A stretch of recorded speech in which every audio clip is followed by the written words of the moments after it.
Welcome to another edition of Discovering Your Life's Purpose. Come and join us. We will share ideas and experiences to help you find success as you follow your calling. Remember to visit our website at lifeintent.org. That's lifeintent.org. Welcome back, everybody. Ladies and gentlemen, everybody that's joining us today, thank you so much for being part of our show. This is Christian Trujillo, and our show is called Discovering Your Life's Purpose. This is a show that happens every Tuesday from 9 p.m. to 10 p.m. Pacific Standard Time, and is also available via podcast on iTunes as well as Google Play. And of course, is also available on our website, which is lifeintent.org. And I want to welcome also our co-host, Curtis. How are you? Hey, Christian. Hey, everybody out there listening. I'm doing great. Let's get ready to go back on the road and get this started again. I'm excited for another great topic. This is a great topic. Totally. I think this is one of those, again, foundational topics. This is what, our fifth show, Curtis? That Something like that. I think around there. I don't try to keep track. We're just having fun. Yeah. Totally. Yeah, no, you definitely. And I think we are kind of building our foundation of topics as we go along. There's a lot of data, a lot of information that we want to share with you guys. So right now we're kind of building up the main core topics as we move along in our show.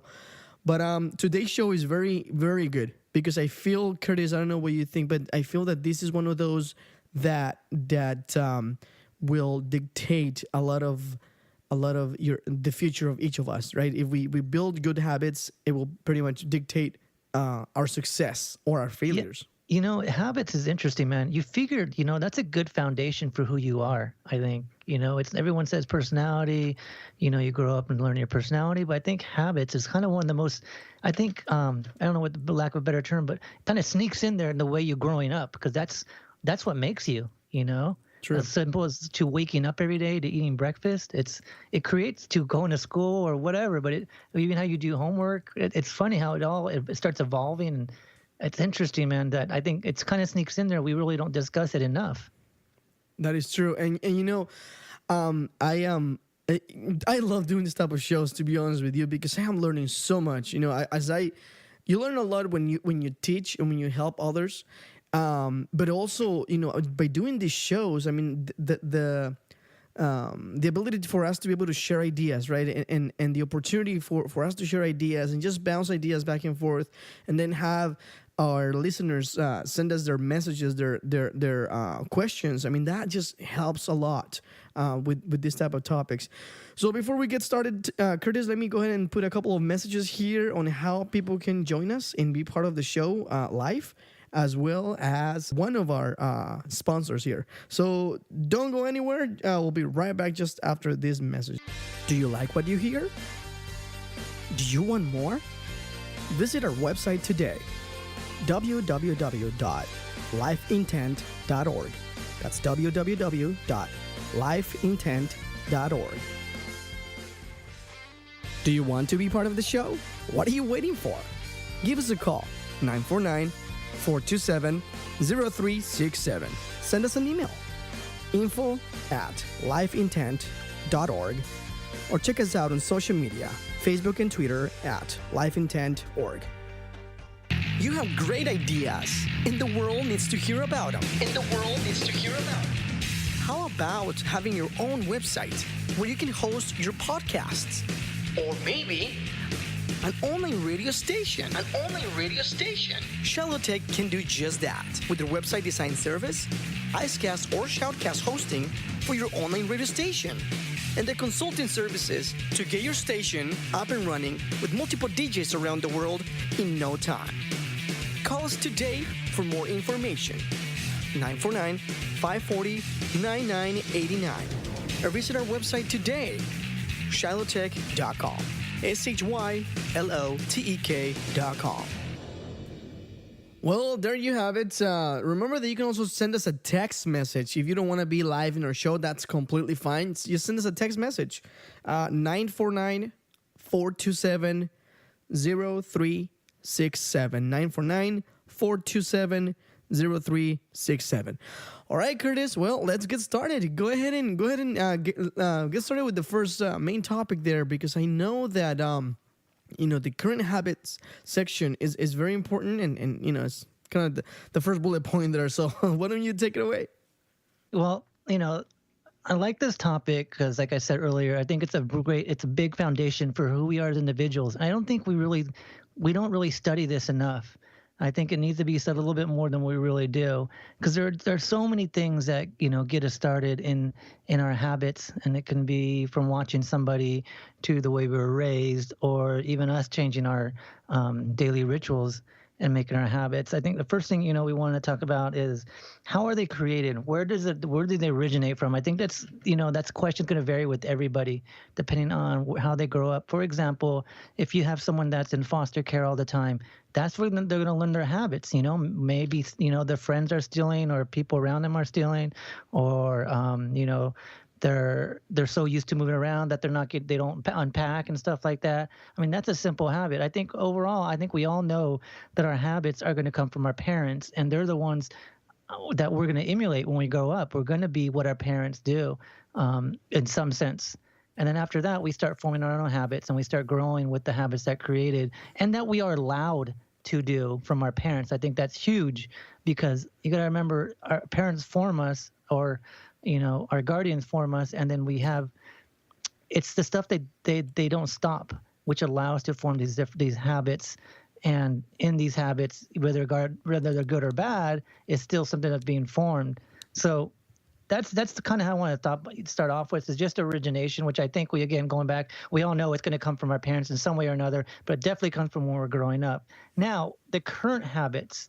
Actually, let me go back. Let me ask you, Christian, did you want to add anything about the origin, how it starts, or how habits get created? Yeah. So as you were mentioning that, I was thinking about my current habits, right, and how they got started, and where they came from, right. And you mentioned something very interesting, how they start as early as being a child, right, in our parents maybe instruct us and teach us how to do certain things.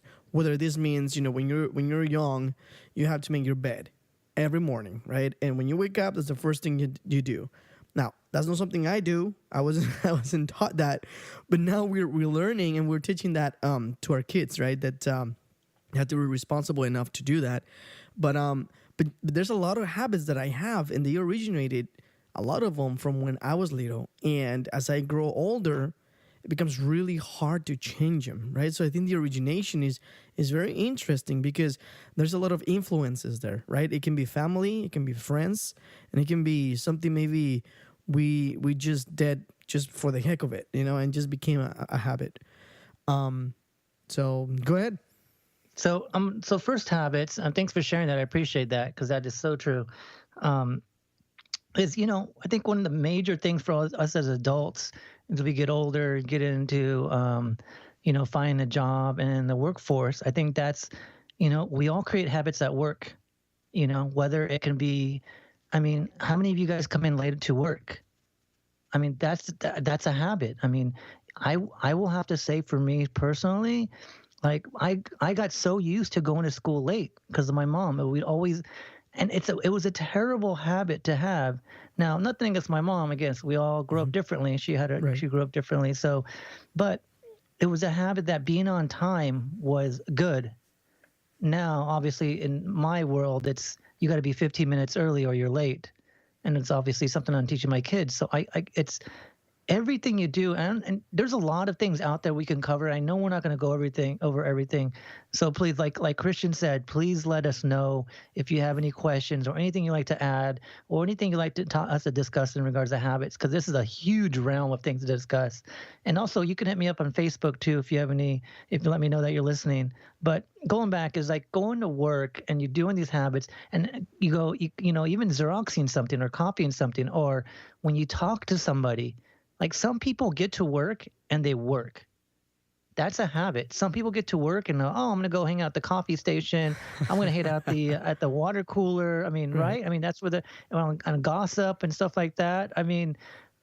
That and which can be impeding to some people. But I think, again, it's just forming good habits at work and creating something that's going to be good and positive for you in your livelihood, and actually even help people around you.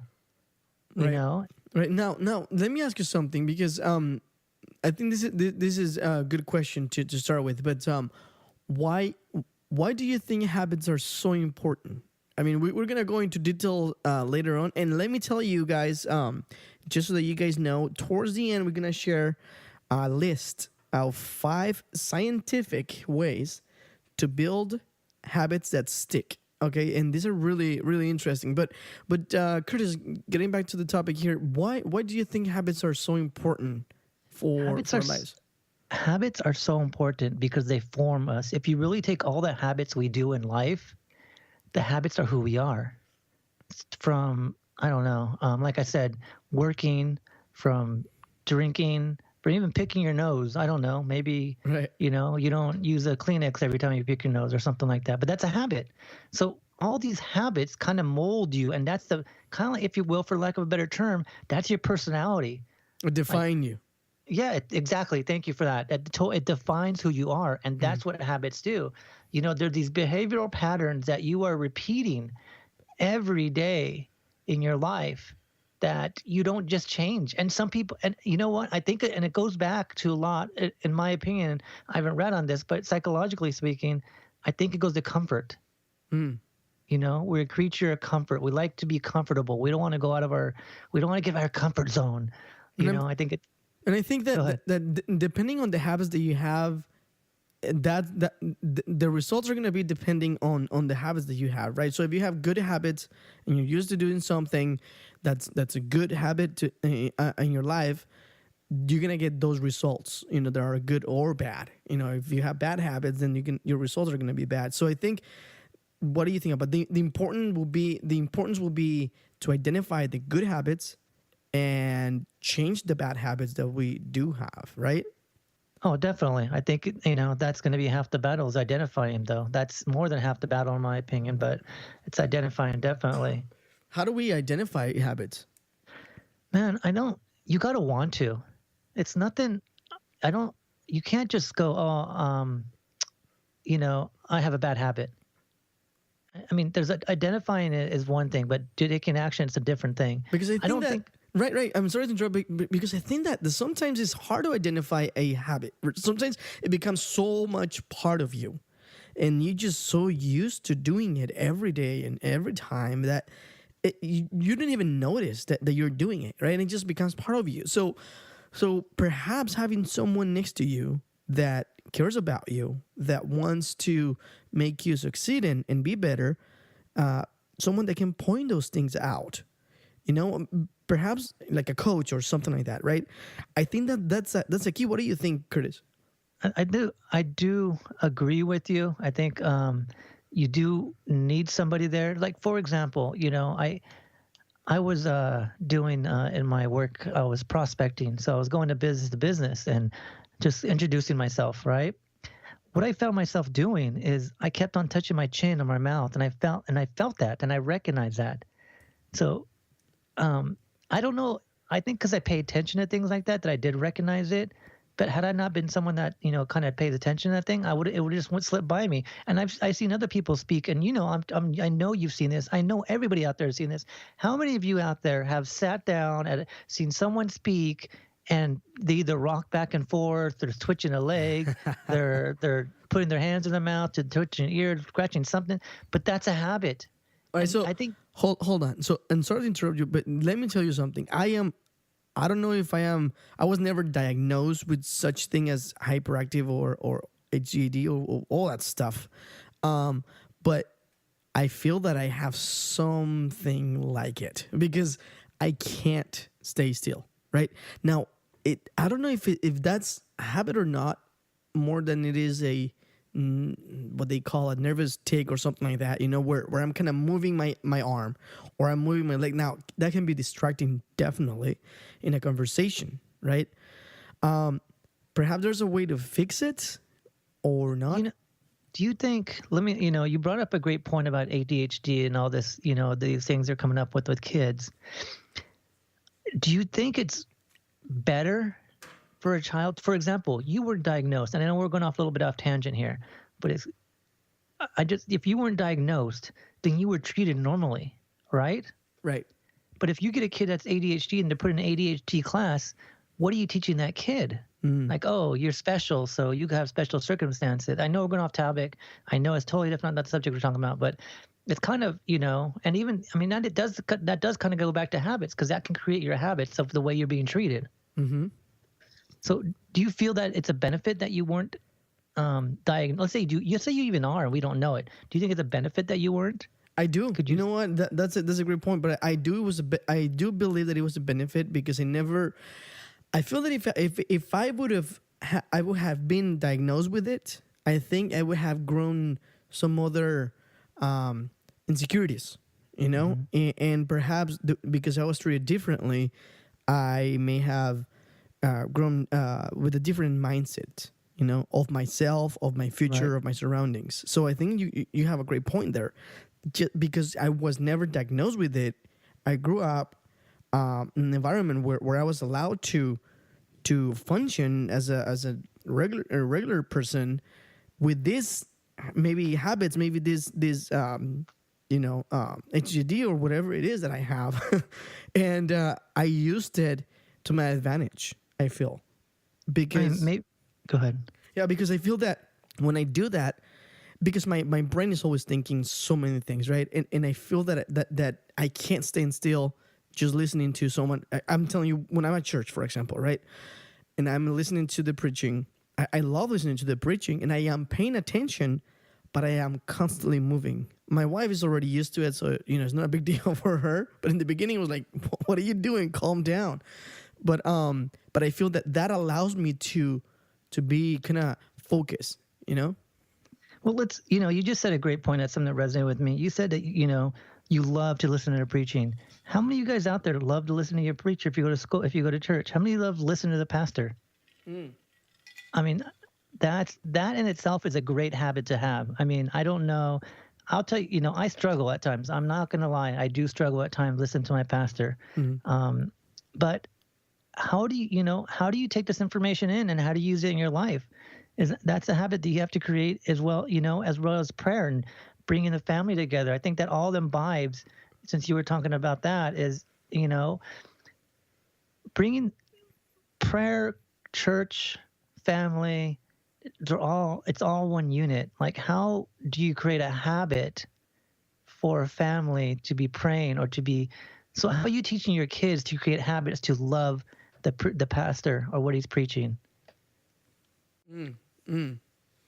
Okay, so are you asking me or just? I'm asking you. Oh, Yeah. okay. So this is what I do, right? So I think if we put it in that perspective of the preaching and listening to a preacher, being able, it's hard, right? Because if the preacher is not speaking your language, let's say, I'm not talking about whether it's English, Spanish, or whatever. No, but the language that you understand, or the way that you understand, or the way that you learn, right? Something. Now, our pastor, we love our pastor because he's funny, he's interactive, right? So he's always putting analogies in the message, so it makes sense. You can definitely relate to the message, and hence you can learn, right? So when my kids go to church, they have their own teachers that do the same thing. They speak in their language, right? So they speak in a way that kids can learn, where there is a story, and then they draw, and they draw pictures and stuff, and so on and so forth. So when she comes out of church, I ask her, okay, so what did you learn today? So that's my first, I guess, habit that I have after church, right? So I ask her, what did you learn today? So she's expecting that. So anytime she goes to church, she knows that I'm going to ask her that. So she knows that she needs to pay attention, right? So after that, she tells me what she learned, because now she was with the pre-understanding that I was going to ask her what she learned. And then after that, we talk about it, and then, I make a big deal, about what she learned. And then I help by reinforcing what she learned. Right. So a lot of those classes, we kind of already know them because we've been through those type of classes. So I reinforce what you learn, either with other examples or with more stories, or we just kind of talk about it. We all have fun, we all laugh, because we have good examples, good stuff. Funny things happen at church, and then that's it, right? So I think that's the habit that I'm creating in them, that they That's know I'm gonna ask. Yeah, that's great, man. That's a great habit. I think for those of you that are listening, that is exactly what you should be doing when you're taking your children to church, is asking them and involving them. And maybe, and I don't know if you're doing this, and I'm not saying that you're not, but, even discussing what you went through. And I'm sure you do, Christian. I know you do. So, but it's a great habit to, and this is just, in regards to family, it's a great habit to be able to involve a family in a habitual practice that you do at least. I mean, I would say at least do something once a week, that it's a habit for you as a family.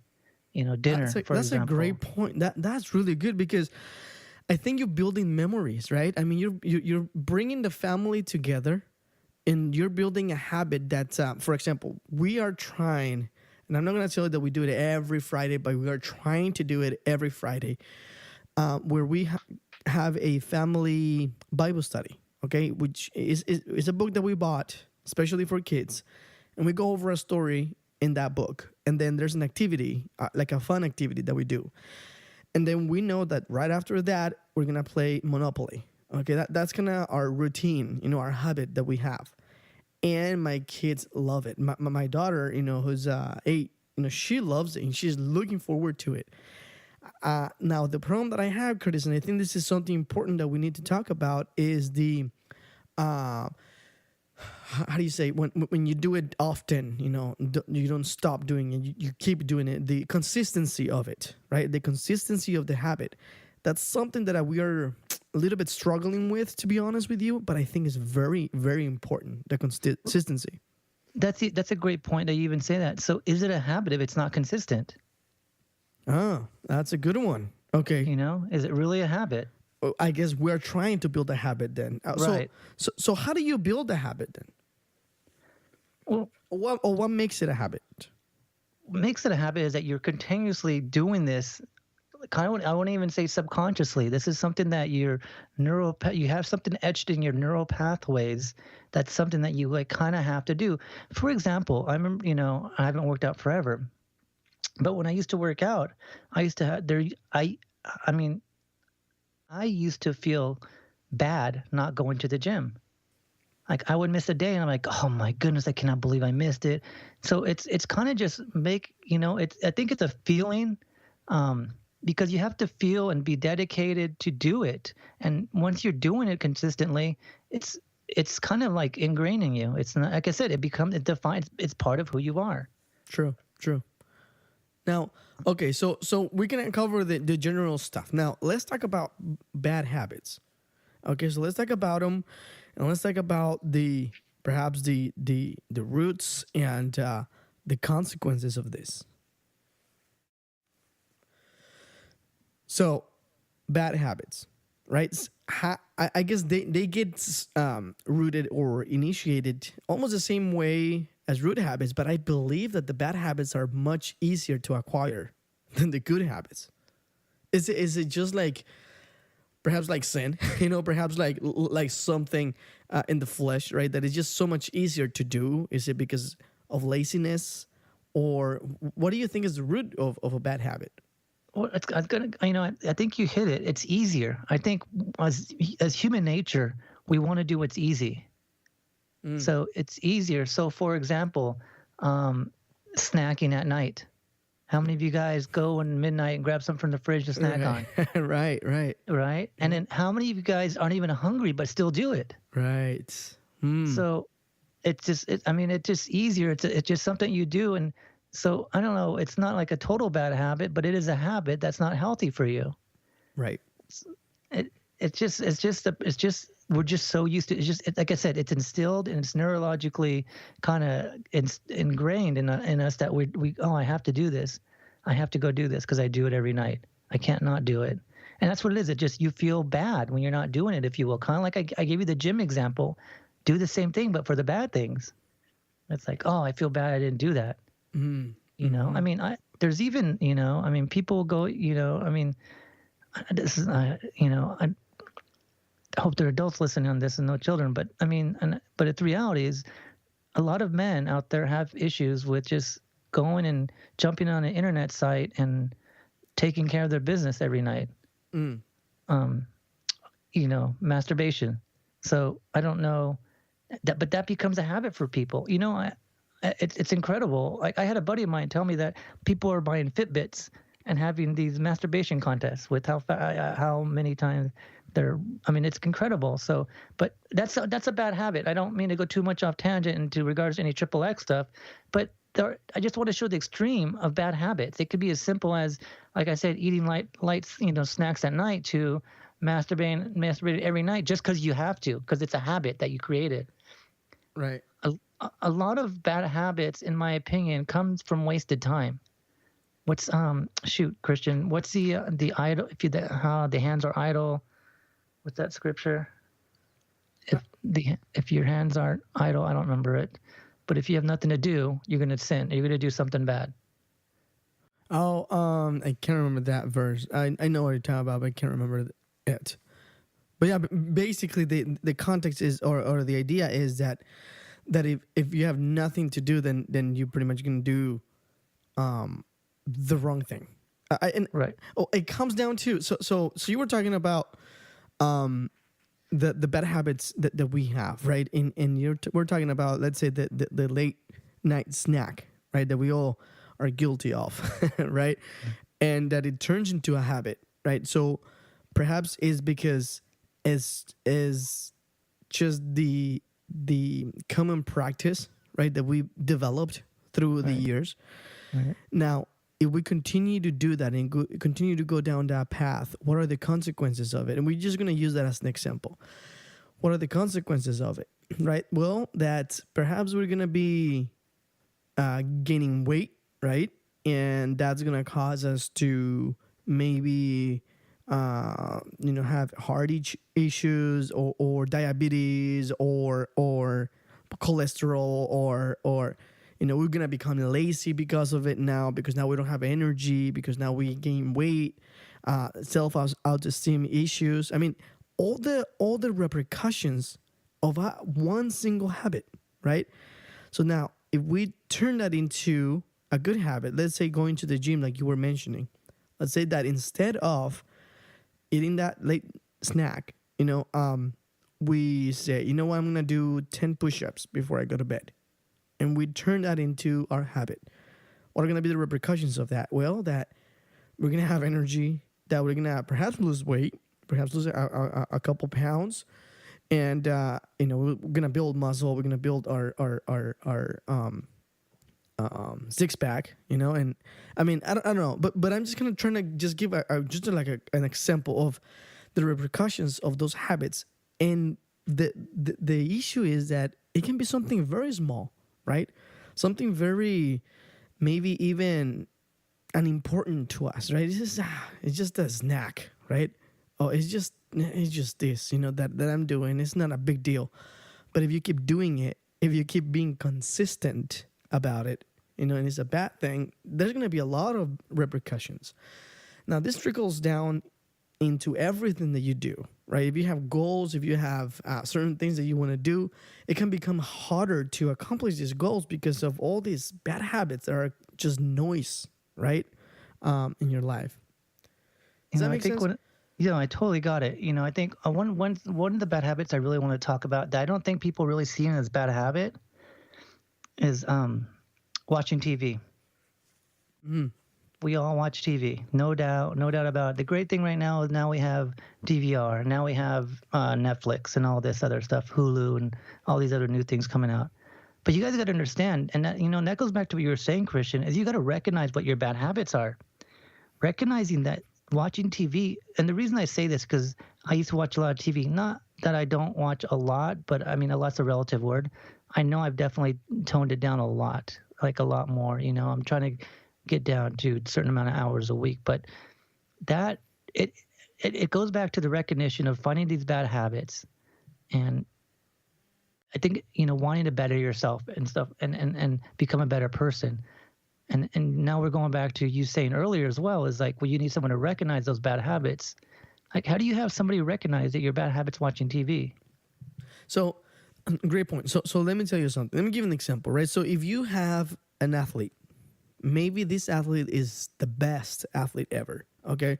Is really good at what he does. Maybe is a tennis player, all right? And but he hires a coach. Is one of the best coach out there. This coach is not a very good tennis player, but is a great coach, right? So the tennis player is playing, and the coach is just looking at him, right? So the tennis player, okay, look, I can do this, and I can do that, and I can do blah, blah, blah, blah, right? So he's playing.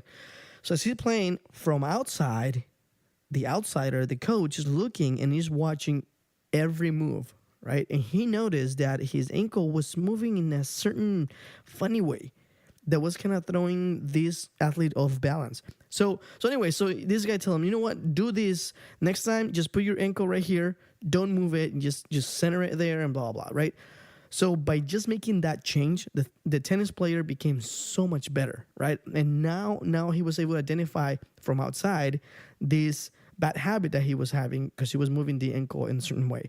So I think the way you will identify it is by talking about it. So if you have a coach, right, a person of confidence, somebody that you can talk to, that you know will get you good feedback and good coaching, you will just be talking. I mean, sometimes you don't even have to say because it's hard for you to recognize your bad habits, right? But by you just talking about it, just sharing, you know what, this is happening, you know, and I just feel that this and this, and you know, as you're talking, the coach is able to identify because he's outside. Remember, when you're inside the problem, when you're inside a situation, it's hard for you to really tell the things that are wrong, right? But when you talk to someone that's looking at it from outside, it's so much easier to identify it. So I think that by just talking about it, they will be able to identify those little issues. And it could be just little small things, you know, that can be causing all this problem. That's a great point, and that's exactly what I was looking for you to say, something around there, and that's perfect. That's exactly it. So you guys out there are listening, you know, you need to get someone on your team like that.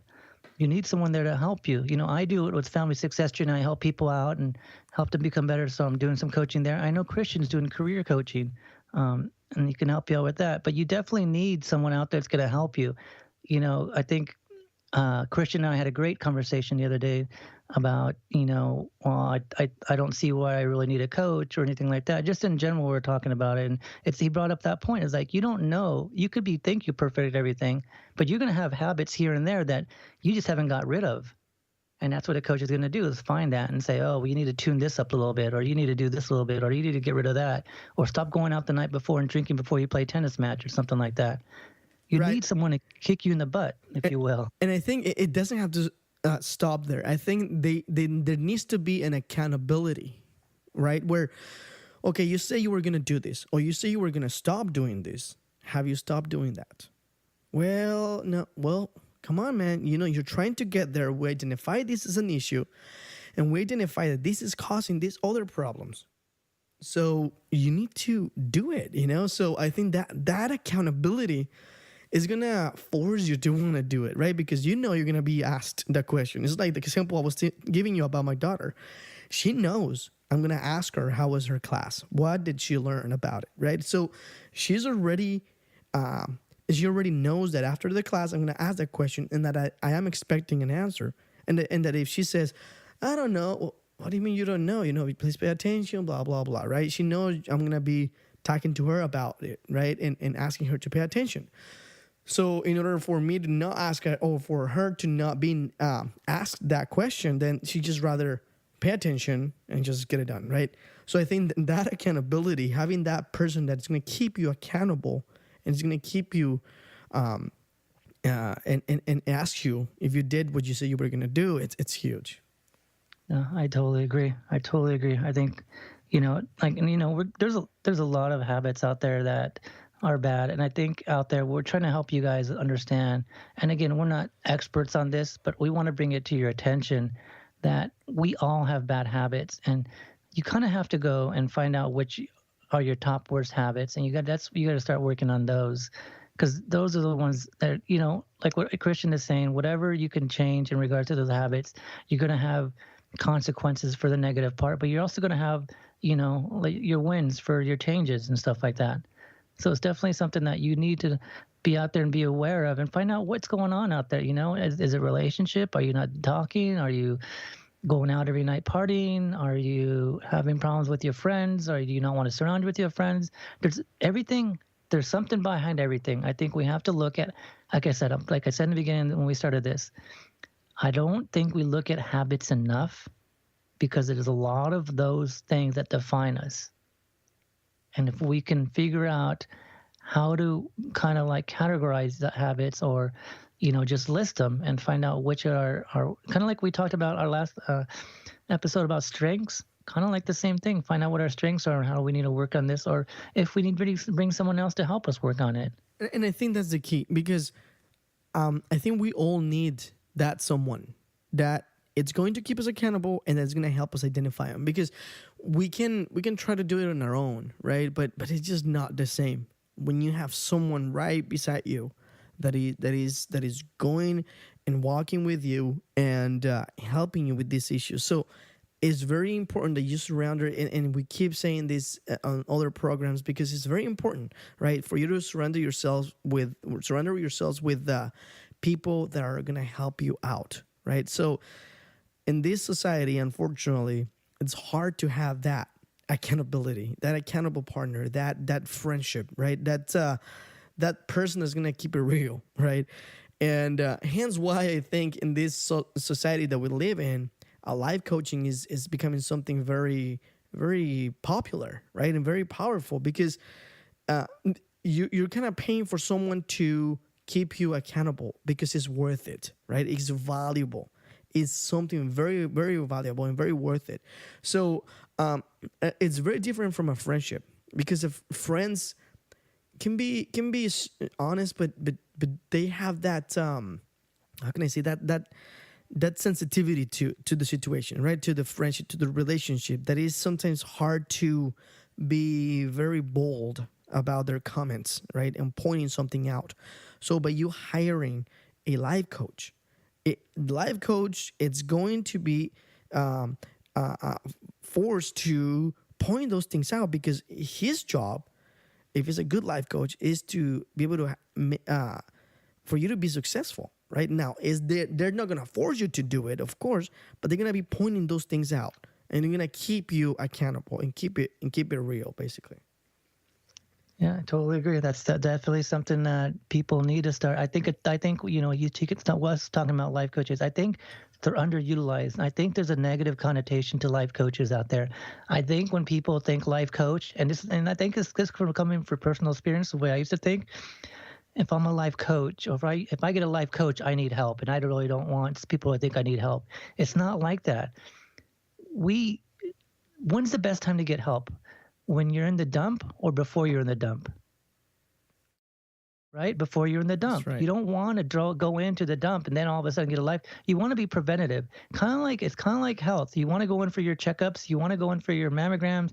You want to go in for your physicals, because you want to be preventative and catch it before it happens. Otherwise, it'll cost you more. Exactly. In the long run, it will cost you more. So you want to do it, be preventative.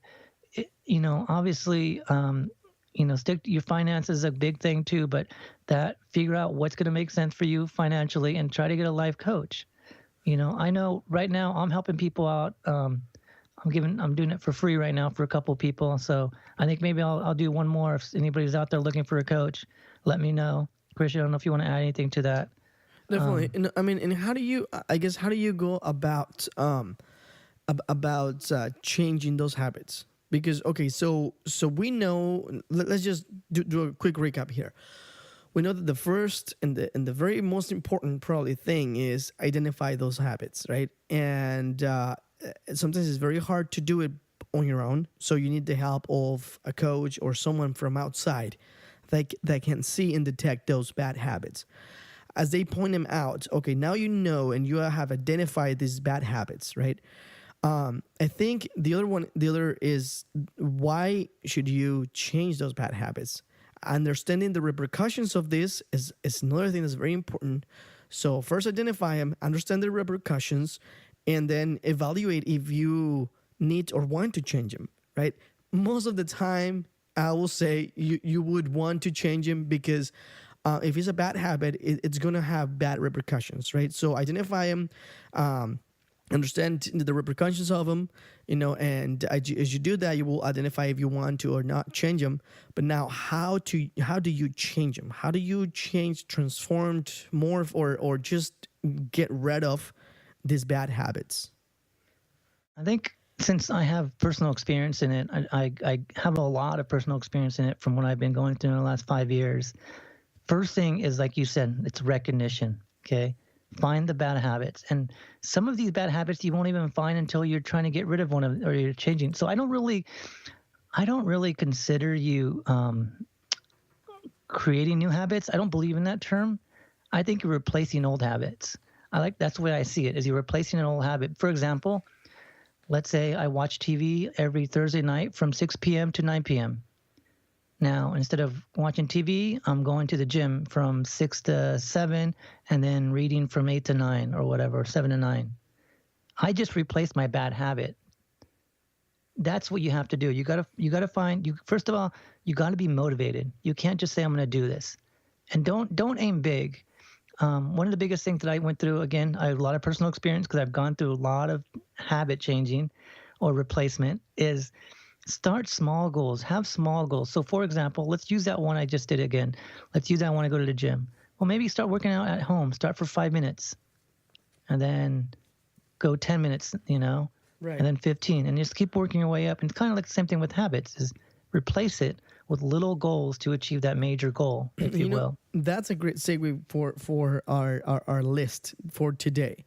So this is the list for today in regards to this habits topic. And these 5 scientific ways to build habits that stick. Okay, so how about if we go over this list, Curtis? This is only 5, so I'm going to be giving you like the main topic or what is it, scientific way, if you will. And I'm also going to give you the description of it. Okay, so let's start with number 1. As you were almost mentioning this, make micro quotas and macro goals. Your goals should, and before I continue, I want to give credit to this website. I found it on this website, 99u.com. 99u.com is the actual number, digits, 99u.com. All right, so your goals should be the big picture items that you wish to someday accomplish.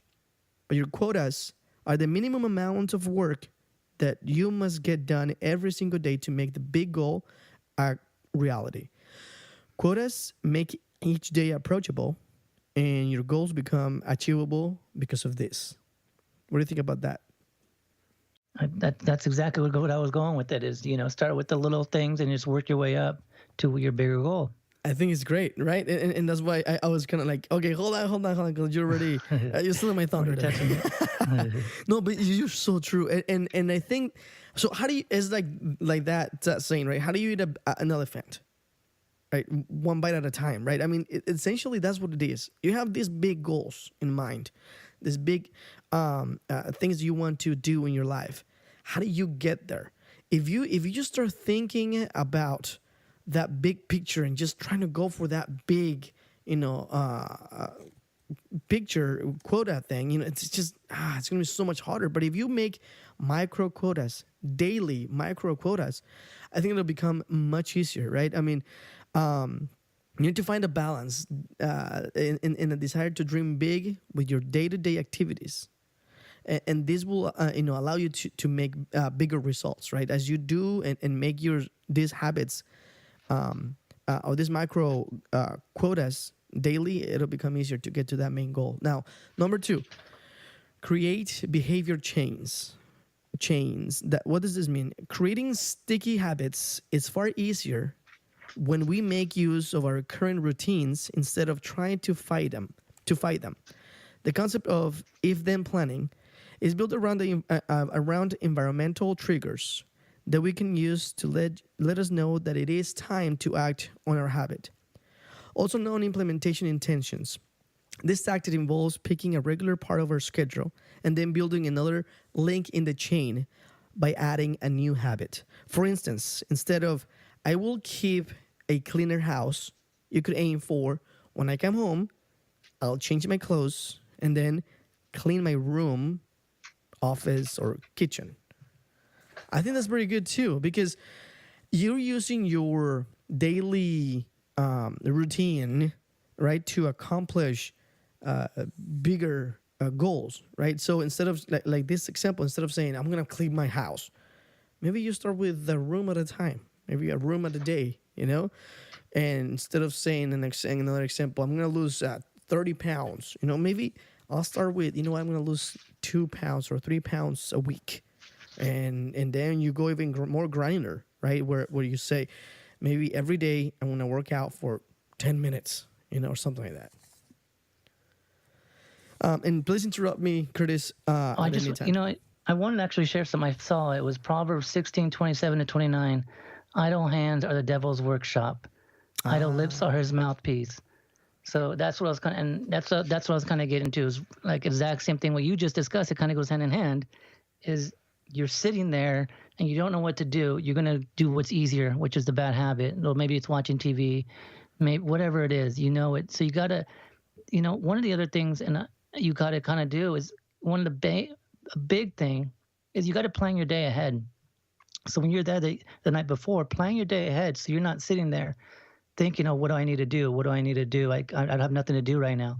Plan your day ahead so you have things to do and keep those idle hands moving around, if you will. I like that. That's good. That's good. And that brings me to number 3, which I think is going to help with this as well. It says eliminate excessive options. So there was a research. I'm sorry, I went too loud here. There was a research done, and it says it was a study on self-control. And this research found that making repeated choices depleted the mental energy of their subjects, even if those choices were mundane and relatively pleasant. According to the Harvard Business Review, if you want to maintain long-term discipline, it is best to identify the aspects of your life that you consider mundane and then routinize those aspects as much as possible. In short, make fewer decisions. And they give an example here take for instance, it says Barack Obama. He says, on never wearing anything but blue and gray suits. According to the president, he said, this is in quote, I'm trying to pare down decisions. I don't want to make too many decisions about what I'm eating or wearing because I have too many other decisions to make.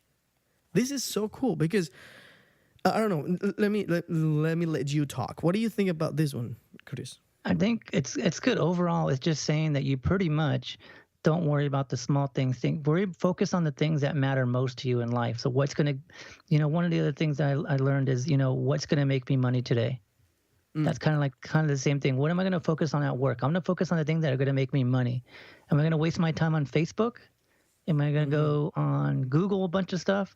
I don't remember what the study was, but they say once you jump on Facebook, you spend like 2 hours on the internet or something like that. I don't remember what it was, but anyways, it goes along with that lines. It's like you gotta be so busy that those little things, or you're not concentrating on those little things as much. That's true, and this is something that really spoke to me. It says, making repeated choices depleted the mental energy of their subjects, even if these choices were mundane and relatively pleasant. I mean, imagine that. I mean, as you're making so many decisions throughout the day, and you're struggling to whether you should eat eggs for breakfast or just yogurt or a banana, and you're struggling with that decision, even those mundane decisions, those relatively pleasant decisions, are gonna deplete your mental energy through the day, you know, and for the day. I mean, so don't waste time on that. You know what? Like Curtis said, I think that's a good point. Prepare your day ahead of time. Perhaps I was talking to my wife because we were trying to get in a diet here and stuff, and she said that what really helps her, it's planning her meals a day before. So, she's planning, okay, in the morning I'm going to eat this, and the afternoon I'm going to eat this. For my snack, I'm going to eat this, blah, blah, blah, right?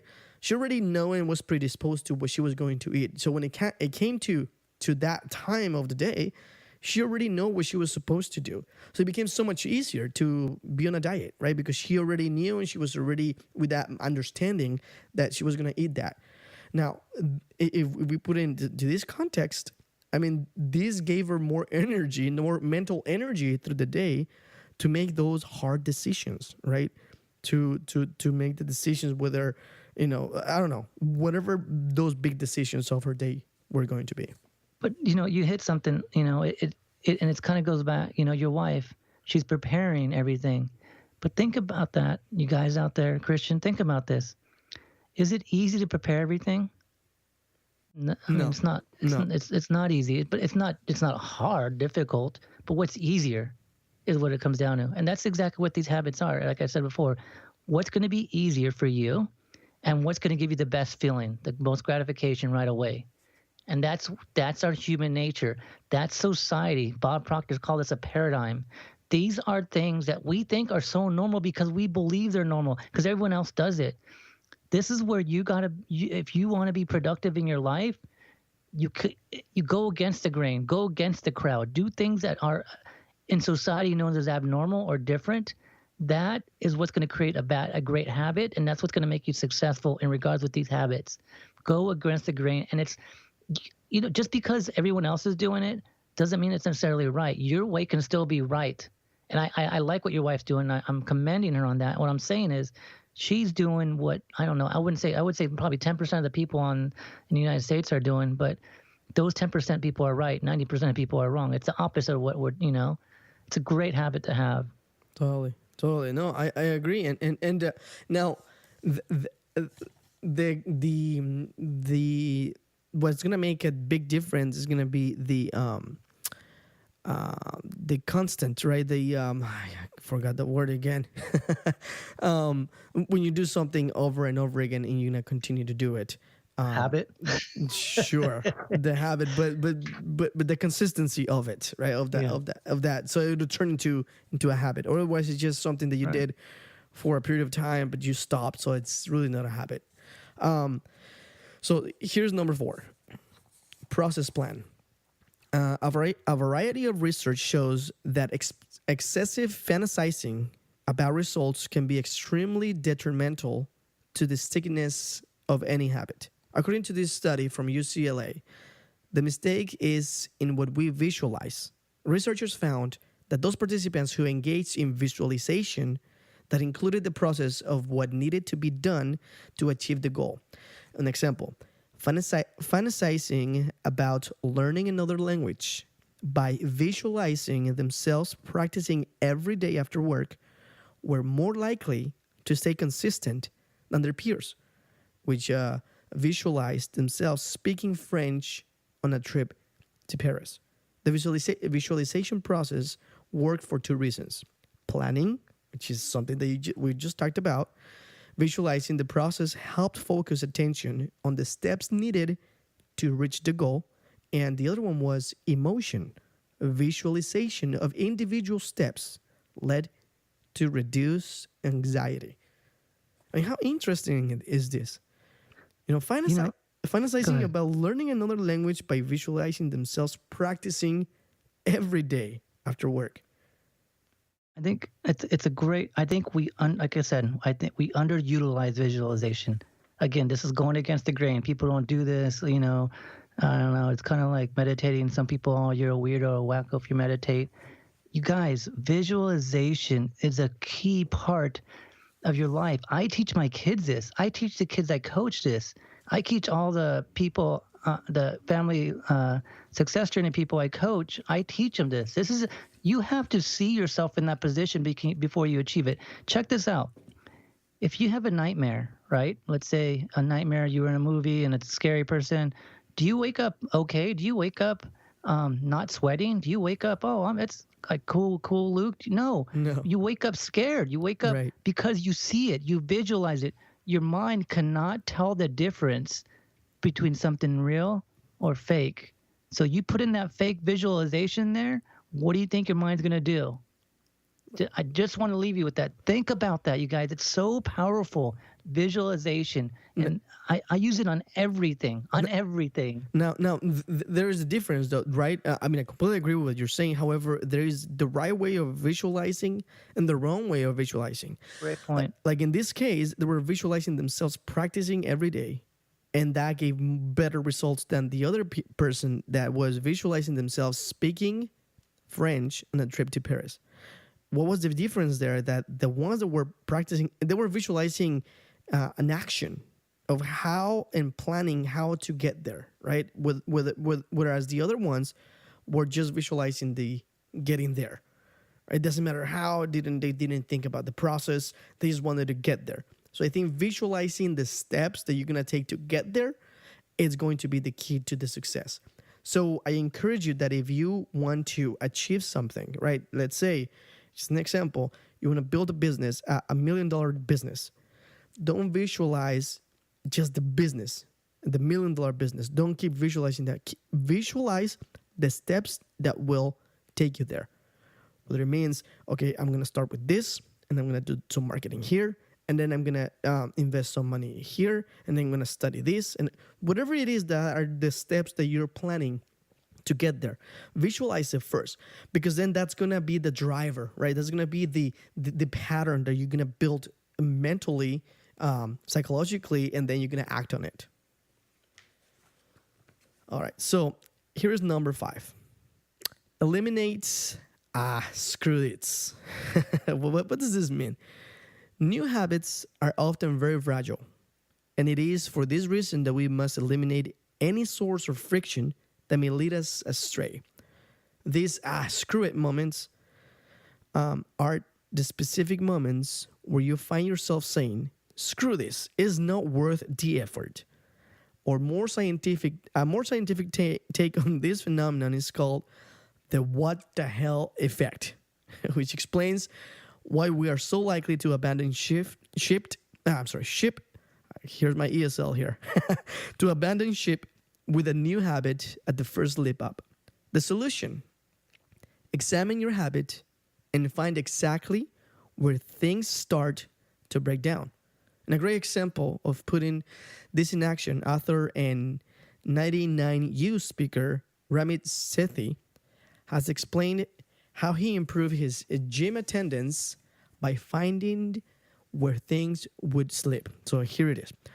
When I sat down to analyze why I wasn't going to the gym, I realized my closet was in another room.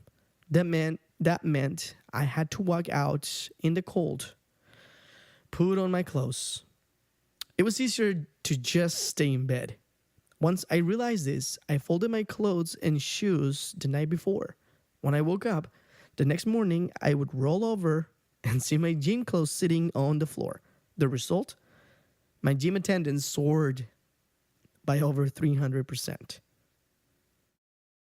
So this is very interesting. You know, being able to identify those, screw it, right? I mean, this example that he's giving is very, very good because it's true, right? So he wanted to go to the gym, and here's the gym again. I think this is, this topic is probably telling us something, or it's telling me something. I had to go back to the gym.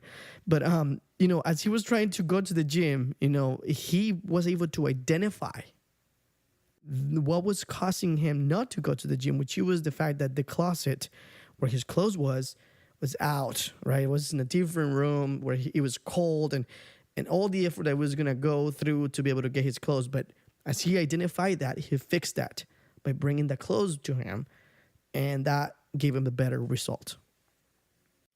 Again, it's going back to kind of what your wife did too, is you make things easier for you. It's going to be challenging to do things. It's going to be a little bit of a work, but you can make it easy on yourself. And that's the great example. And that goes back to what your wife did, Christian. You're kind of cutting out the middle part, the reason to give you excuses. Oh, I didn't go to the gym because I don't have a gym membership. Get a gym membership. I didn't go to the gym because I don't have the right clothes. Buy the clothes. I didn't go to the gym. I don't have the right shoes. Get the shoes. You want to eliminate your excuses is kind of what this is doing, and that's what it's discussing. It's the way I perceived it. everything, you know, that you're discussing in regards to these top 5 things, I think they all relate to kind of goes with gold achievements. And I do all these already, but I think people out there don't realize how impactful these little minor things become. I mean, how many of you want to stop watching TV? And I'm going to go back to that. And I'm sorry, I'm really adamant about it. But how many of you are going to stop watching TV? Stopping TV is very challenging to stop because you do it every day and it's a habit. It's like, well, it's right there. It's the easiest thing to do.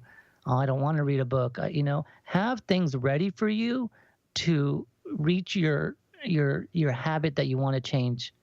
Like, for example, I want to start watching TV. Maybe have your gym clothes ready when you get home from work so you don't watch TV, or have a book next to you, you know, stuff like that. But it's kind of the same thing with this, what he's talking about. And I love this part because it shows you preparation, right? Preparation for success is kind of what I interpret this as. Most definitely. So, you know, I really hope that this topic today has helped you. I know it helps me, and it helped me, and it will continue to help me as I listen to this podcast over and over again.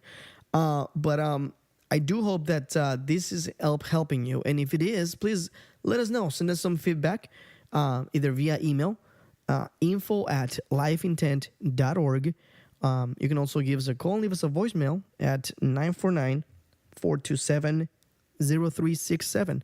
And visit our website if you want to listen to this or other podcasts at lifeintent.org. All right, Curtis. So, you know, we have reached the hour mark. Can you believe it? It's so fast. I mean, we have so much fun. We love talking, and it looks like it was just 30 minutes, but it has been an hour. So we're going to have to say goodbye. But I'm going to allow you to just go ahead and take a couple of minutes here to give your closing statement. Well, I'm going to give my closing statement here. Sounds like I'm in court. Guys, first of all, again, all of you listening, I appreciate it. Thank you for sticking around. Again, if you have any subjects that you want us to talk about or you need help on, send us some email or text, whatever. Get to us, and we'll help you. And like I said, if anybody needs any life coaching or family success coaching on regards how to get your family on board with doing the habits for success, let me know. I think I'm gonna probably give one more person a free spot in regards to the coaching. But in overall, everything that, you know, how we ended with those 5 steps, it all relates to the same thing that we're doing for success habits. These are things that become habitual for you to become successful. It's easier to be lazy. It takes a little bit more work to be successful, but it's not work when you have a goal that you want to reach. It's just the way. So I want to challenge you guys to pick a habit that you want to change this month, this year, but pick something and then create a list of how you're going to start doing it. Again, like Christian and I said earlier, it starts with small steps. Pick small steps, get the final, you know, for example, I could go back to the TV. That's your big goal. But now make these tiny goals that are going to achieve that. I want to hear the stories of someone that achieved something with this. I want you guys to tell me, go, hey, I did it. I stopped watching TV 20 hours a week or whatever. I stopped doing something. I'm doing this instead. Because that's what's going to make you successful. This simple challenge I'm giving you is going to help you become more successful. And from this little challenge is going to lead to more success and challenges that you can overcome in your life. Please, guys, if you want to be successful, and I know all of you have the power to, take a step here. This is the best place to take your step, is changing a habit or replacing a habit. I want you to succeed. Do the best, you guys, and I want you to be the best that you can in life, because that's what God made us to be. He wants us to be the best individual that we can be out here. All right, that's it for me, Christian. You guys be successful. Thank you for your time. Christian, I'll let you close it out. Great. Thank you so much, Curtis. And so I just want to close out with just a quick resume of what we learned today. We talked about the current habits and the importance of identify them. And then, with the help of perhaps a coach that can see it from outside. And then as you identify them, try to change your habits. You you will see the big difference and the big impact that will have in your life. We also talked about the 5 scientific ways to build habits that stick. Number 1 was make micro quotas and macro goals. Number 2, create behavior chains. Number 3 was eliminate excessive options. Number 4, process plan, but don't fantasize. And then number 5 was eliminate screw it moments or situations. And well, that pretty much wraps it up for today. We thank you so much, guys, for for tuning in, and we hope to see you here next week. Again, it's every Tuesday from 9 p.m. to 10 p.m.